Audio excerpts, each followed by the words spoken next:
안녕하세요. KTMI입니다. 오늘은 워드프레스의 일반 설정에 대해서 한번 확인해 보도록 하겠습니다.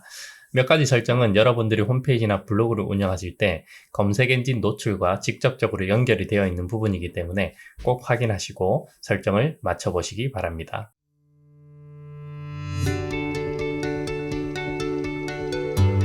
워드프레스의 관리자 화면에 들어오시면 왼쪽 하단에 설정이라고 하는 메뉴를 확인할 수가 있습니다. 이 설정이라고 하는 메뉴는 7가지의 카테고리로 구분이 되어 있습니다. 일반, 쓰기, 읽기, 토론, 미디어, 고유 주소, 개인정보 보호까지 이렇게 7가지 메뉴로 구성이 되어 있고요. 현재는 8가지 메뉴가 하나 더 있는데 이 메뉴는 일반적인 워드프레스 관리자 페이지에는 있는 메뉴는 아닙니다. 그래서 7개의 메뉴로 생각을 하시면 되겠고요. 이 7가지 메뉴를 통해서 워드프레스로 운영되는 홈페이지의 전반적인 설정을 지정을 할 수 있도록 설계가 되어 있습니다. 설정의 일반부터 한번 보도록 하겠습니다. 몇 가지 설정들이 쭉 표시가 되어 있는데요. 우선은 사이트 제목이라고 하는 부분입니다. 사이트 제목은 우리가 홈페이지의 이름이라고 보시면 되는데 지금 이제 홈페이지로 방문을 해서 보면 사이트 제목이 표시되는 곳은 이렇게 브라우저 타이틀에 사이트 제목으로 입력한 값이 표시가 되고 있습니다. 이 값을 바꿔보도록 하겠습니다. 자, 이렇게 사이트 제목을 바꾸고 저장을 해 주도록 하겠습니다. 이렇게 저장을 하고 다시 한번 확인을 하면 KTMI 워드프레스 가이드 이렇게 사이트 이름이 바뀐 것을 확인을 할 수가 있고요. 이렇게 지정된 이름은 우리가 홈페이지를 다른 사이트에 공유를 할 때도 이 제목으로 기본적으로 표시가 되게 되어 있습니다. 우리가 페이스북이나 아니면 카카오톡 같은 그런 SNS의 홈페이지에 어떤 글이나 아니면 홈페이지 자체를 공유할 일이 있는데요. 그럴 때 대표적으로 표시되는 텍스트가 KTMI 워드프레스 가이드라고 하는 사이트 제목이 표시가 되게 됩니다. 물론 이제 SEO 설정을 바꾸게 되면 포스트의 제목이나 페이지의 제목이 표시가 될 수도 있는데 기본적으로는 이렇게 사이트 제목이라고 하는 것이 표시가 된다는 점 여러분들이 이해하고 계시면 되겠습니다. 태그라인이라고 하는 게 있는데 태그라인은 우리가 일반적으로 글을 쓸 때도 태그를 쓰죠. 그런 것처럼 이 홈페이지에 대한 태그다 라고 그렇게 생각을 하시면 되겠습니다. 다음 워드프레스 주소와 사이트 주소 이렇게 표시가 되고 있습니다. 이 주소는 우리가 일반적으로 홈페이지 도메인을 구매를 하면 그 도메인의 주소를 그대로 적어 주시면 되고요. 카페24로 호스팅을 시작하신 경우에는 https에서 이제 카페24.com 혹은 mycafe24.com 이런 식으로 어떤 주소가 기본적으로 세팅되어 있는 것을 확인할 수가 있습니다.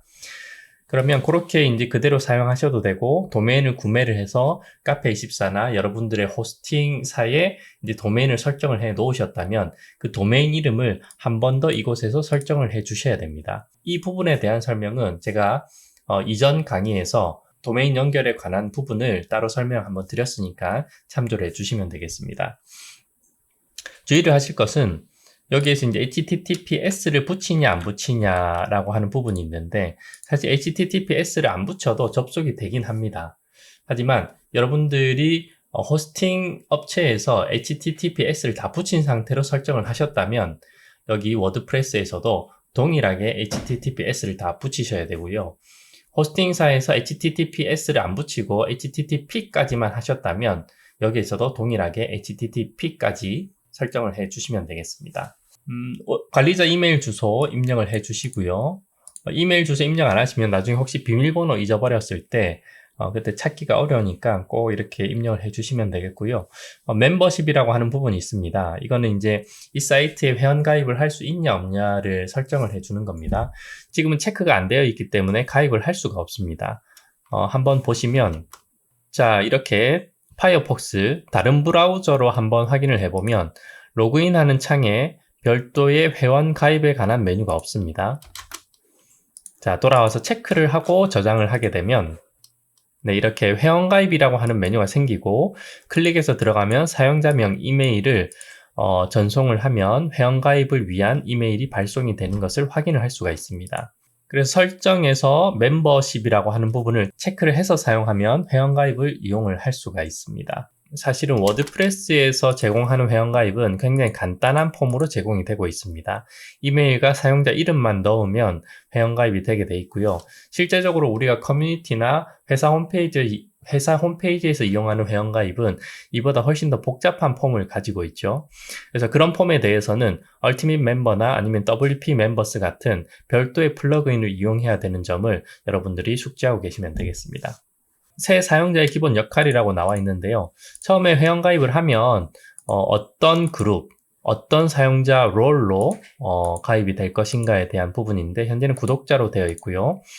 사이트 언어를 궁금해하시는 분들이 많이 계셨는데 사이트 언어는 여기서 설정을 하시면 됩니다. 기본적으로 영어와 한국어 이렇게 설정이 되어 있고요. 대부분의 언어들을 제공을 하고 있으니까 중국어라든지 아니면 스페인어 이런 언어들도 얼마든지 사용을 하실 수가 있습니다. 시간대는 저희가 기본적으로 한국에 있기 때문에 서울 시간대로 맞춰놨고요. 그 다음 날짜 표시 형식이나 시간의 표시 형식은 여러분들이 원하는 형식으로 지정을 해서 사용을 해 주시면 되겠습니다. 이렇게 일반에 관한 설정을 변경을 하시고 나서 변경사항 저장을 꼭 눌러 주시고요. 사실 이제 사이트의 제목이나 그다음 워드프레스의 주소 같은 이런 부분들이 일반에서는 가장 중요한 부분이기 때문에 눈여겨보시면 좋겠습니다.